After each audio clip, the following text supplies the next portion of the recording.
Green Living at Home is brought to you by Nedbank. Make things happen. There's a lot you can do to live a green lifestyle. Recycling, managing water and electricity use, changing the way you get to and from work, and utilising solar power, to name but a few. However, the ultimate sustainable green lifestyle starts with the design and construction of the house itself. And passive design strategies are the key to sustainable building. This is the practice of designing a building and the spaces within to gain the greatest benefit from natural light and the local climate. Essentially, using the sun to heat the home and windows and ventilation to cool it. This lowers energy use, minimises the impact a building has on its environment, and decreases the home's carbon footprint. My number one premise with regards to green architecture is the less you do, the better. So a lot of people go to great lengths to get the latest technology from Germany or Japan or whatever it is. And actually, as far as I'm concerned, the more simple the house, the better. So going back to almost kind of traditional architecture is actually more efficient and more green.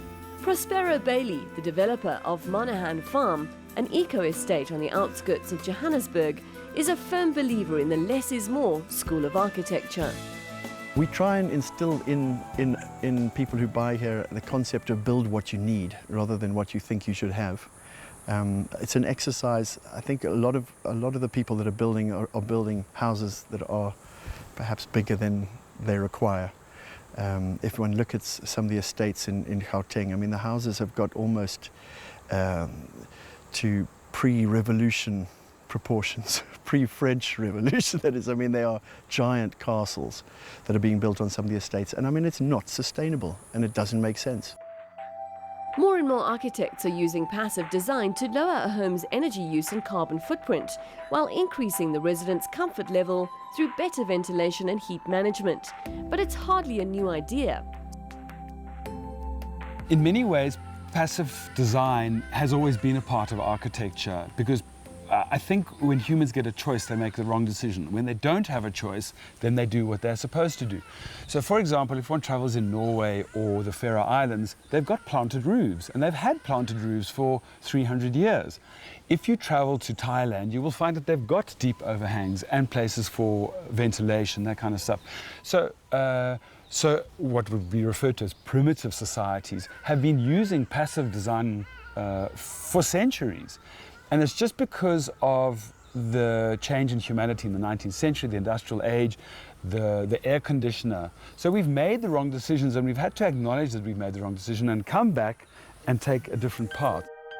Key elements of passive design in a warm climate like ours include deep overhangs by the windows and doors to shade the house, fresh air cross-ventilation to keep the interior cool, and most importantly, the orientation of the house on the build site. The orientation of a house is absolutely critical. I mean, you basically need to, I mean, the ideal, they say, in this part of the world is about 7 degrees east of north. And if you can face your house in that direction, and if you create overhangs on the fenestration on the north front, the sun moves very gently from the morning in an arc to the afternoon, and your house is heated.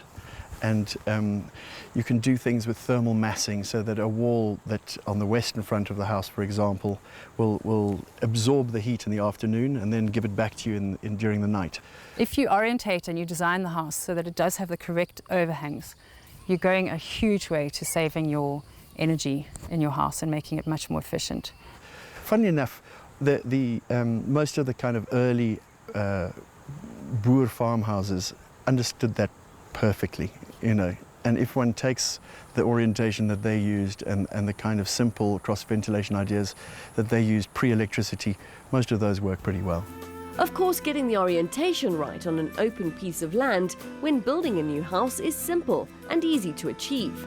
It's not so straightforward with existing buildings or in the suburbs. It becomes a little bit more complex. For example, in suburbs, let's take for Johannesburg, Parkhurst, you know, the cookie-cut houses, the same type of house on the north side of the street, on the south side of the street. You're dealing with two completely different scenarios. On the one side, you're going to have a north entry, north facing. On the other side of the road, you're going to have a north-facing south entry, which is much easier to handle, but you don't always have the choice. So if you're on the south side of the street, you're coming in from the north and you're entering from the north, which is architecturally not ideal, then you have to find an alternative to that. Clear story lighting is an option, courtyards are an option. You know, these are all architectural devices that have been around for centuries. If you live in a built-up residential area, or if you live in an old house with the wrong orientation, you can't very well turn the house around to fix the problem. But there are a few things you can do that will help. These include adding on additional overhangs or shutters to windows to give shade in the summer, planting trees, shrubs or bushes by badly positioned windows or doors, installing new windows to increase airflow, painting the roof and walls a light color to reflect sunlight. Next week, we'll take a look at some of the other passive design strategies available, including ventilation, insulation, and building materials.